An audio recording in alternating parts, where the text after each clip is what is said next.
Video में मैं आपको अंग्रेजी के कुछ लैटिन लीगल वर्ड्स के बारे में बताऊंगा। कल मैंने बताया था आपको। इसके बाद आज पहला वर्ड है act of God. Act of God या नेचुरल एक्ट, प्राकृतिक घटना जो होती है उसको एक्ट ऑफ गॉड कहा जाता है। ऐसी कोई घटना जिसमें किसी आदमी का कोई सहयोग या कोई योगदान न हो। एक्ट ऑफ नेचर या नेचुरल एक्ट कहते हैं, जैसे कि भूकंप है, सुनामी है, अन्य कोई आगजनी की घटना हो जाए जिसमें कोई आदमी किसी आदमी को दोष न दिया जा सके, उसको कहते हैं एक्ट ऑफ गॉड। अब ये एक्ट ऑफ गॉड जो है टॉर्ट के मामलों में, अपकृत के मामलों में एक वैलिड डिफेंस होती है। किसी व्यक्ति के ऊपर यदि कोई अपकृत्य का आरोप लगता है और वो यदि न्यायालय में ये साबित कर दे कि यह एक प्राकृतिक घटना थी, it was an act of nature, act of God, तो उसको ब्लेम नहीं किया जाएगा और वो बच जाएगा। तो इसका यूज है act of God is a valid defence in cases of tort.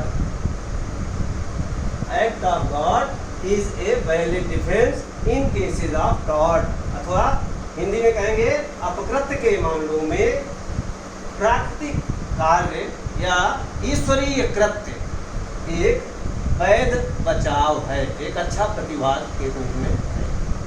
दूसरा वर्ड है एक्शनेबल। एक्शनेबल बना है एक्शन से। एक्शन से मतलब यहाँ पर मुकदमे से है।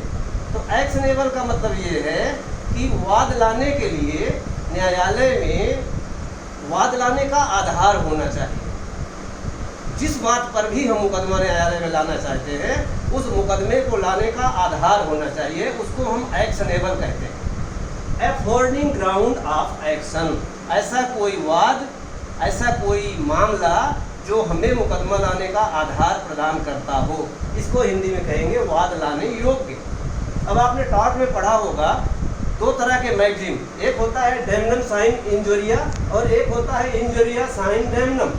आपने देखा कि जब क्षति होती है भले ही हानि न हो, वह मुकदमा लाने का आधार बनता है, जैसा कि एसवी बनाम व्हाइट में आपने टॉर्ट में पढ़ा होगा। लेकिन जब हानि होती है, भले ही किसी को आर्थिक हानि हो जाए, यदि विधिक अधिकारों का उल्लंघन नहीं हुआ, यदि इंजरी नहीं हुई, तो फिर वाद लाने का आधार नहीं बनता, फिर वो एक्शनेबल नहीं होता। ये दोनों वाक्य मैंने इसी आधार पर बनाए हैं।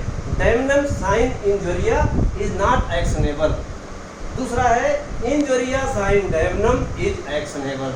अगर इंजरी है, क्षति है, अगर विधि अधिकार का उल्लंघन हुआ है, तो भले ही उसको कोई हानि न हुई हो, वह मुकदमा लाने का आधार बनता है। तो ये आपका दूसरा सेंटेंस, दूसरा वर्ड है।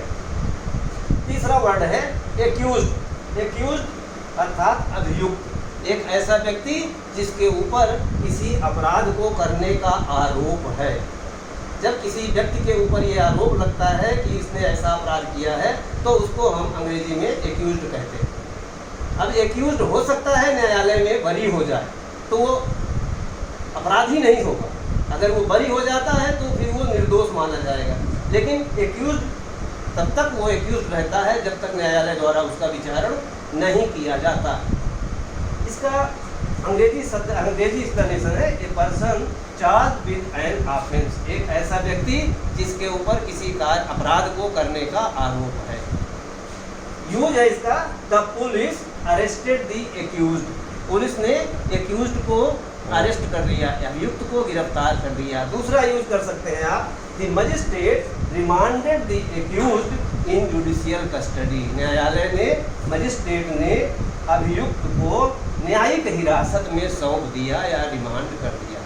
ये इसका तीसरे वर्ड का एक्सप्लेनेशन है। अभी कितना समय हुआ?